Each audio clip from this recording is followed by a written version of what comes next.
Hi అండి, అందరూ ఎలా ఉన్నారు? మా ఊరు స్టైల్లో చేపల పులుసు మేము ఎలా చేసుకుంటామో వీడియోలో చూపిస్తాను, వచ్చేసేయండి. ఒక మిక్సీ జార్లోకి దోరగా వేయించుకున్న శనగింజలు, 3 లవంగాలు, హాఫ్ స్పూన్ మెంతులు, తెల్లగడ్డ, ఎర్రగడ్డ, కొంచెం అల్లం వేసి మెత్తగా పేస్ట్ చేసుకోవాలి. మీకు స్పైసీ కావాలంటే కొంచెం మిరియాలు కూడా యాడ్ చేసుకోవచ్చు. ఇక్కడ నేను పెద్ద సైజు నిమ్మకాయ సైజ్ అంత పాత చింతపండు తీసుకుంటున్నాను. చింతపండు అయితే నానబెట్టేస్తున్నాను. ఇప్పుడు అదే మిక్సీ జార్లోకి మీ కారానికి తగ్గట్టు కారం, పసుపు, ధనియా పొడి, జీలకర్ర పొడి, ఎర్రగడ్డ వేసుకొని మెత్తగా గ్రైండ్ చేసేసుకుందాం.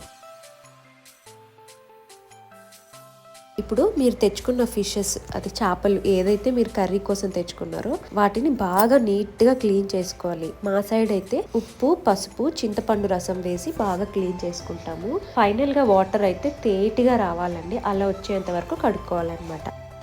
ఇప్పుడు స్టవ్ మీద పెనం పెట్టుకొని అందులోకి 3 టేబుల్ స్పూన్ దాకా ఆయిల్ వేసుకున్నాం. చేపల పులుసుకి ఆయిల్ తక్కువగానే వేసుకుంటాము. ఇందులోకి సాసవులు, కరివేపాకు వేసి చిటపటలాడాక ముందుగా గ్రైండ్ చేసి పెట్టుకున్న మసాలా వేసేసి మసాలా అంతా పచ్చివాసన పోయేదాకా ఫ్రై చేసుకోవాలి.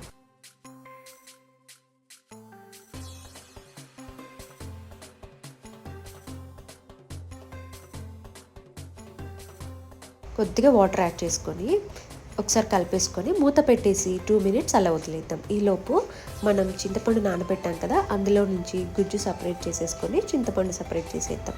చూసారా, 2 మినిట్స్ తర్వాత మసాలా బాగా కుక్ అయిపోయింది.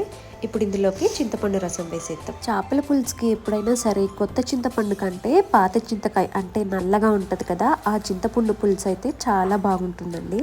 నేను ఇక్కడ ఎక్స్ట్రా వాటర్ ఏమీ యాడ్ చేయట్లేదండి, అంతా చింతపండు రసంతోనే కుక్ చేసుకుంటున్నాను. మొత్తం ఒకసారి కుక్ చేసేసి మీ రుచికి సరిపడా రాళ్ళుప్పు వేసుకోండి. సాల్ట్ కంటే రాళ్ళుప్పే బెస్ట్ చేపల పులుసుకి. మూత పెట్టేసి ఒక 5 మినిట్స్ అలా వదిలేస్తే ఈ చింతపండు రసం అనేది బాగా తెరులుతుంది. ఒక్కసారి తెరలనిస్తే సరిపోతుంది. ఇప్పుడు ఇందులోకి ముందుగా క్లీన్ చేసి పెట్టుకున్న చేప ముక్కల్ని వేసేసుకుందాం. ఎప్పుడైనా సరే చేప పులుసుని గుంతగా ఉన్న గరిటెతో అస్సలు కుక్ చేసుకోకూడదు. ఇలా దెబ్బ లాంటి స్పూన్తోనే కుక్ చేసుకోవాలి. మూత పెట్టేసి ఒక 15 మినిట్స్ చేపల్ని అస్సలు మనం కదపకుండా కుక్ చేసుకుందాం. ఇంకా నేను ఎక్స్ట్రా స్పైసీ కోసము 2 పచ్చిమిర్చి చీలికలు అయితే యాడ్ చేసుకుంటున్నాను. 15 మినిట్స్ తర్వాత చూసారా, స్మెల్ అయితే సూపర్గా వస్తుందండి, టేస్ట్ కూడా సూపర్గా ఉంటుంది. ఇప్పుడు మనకి చేప ఉడికిందో లేదో ఎలా తెలియాలి అంటే ఒక స్పూన్ తీసుకొని ఇలా ప్రెస్ చేసి చూస్తే మెత్తగా ఉంటుంది అనమాట. అలా ఉంటేనే చేప బాగా కుక్ అయినట్టు.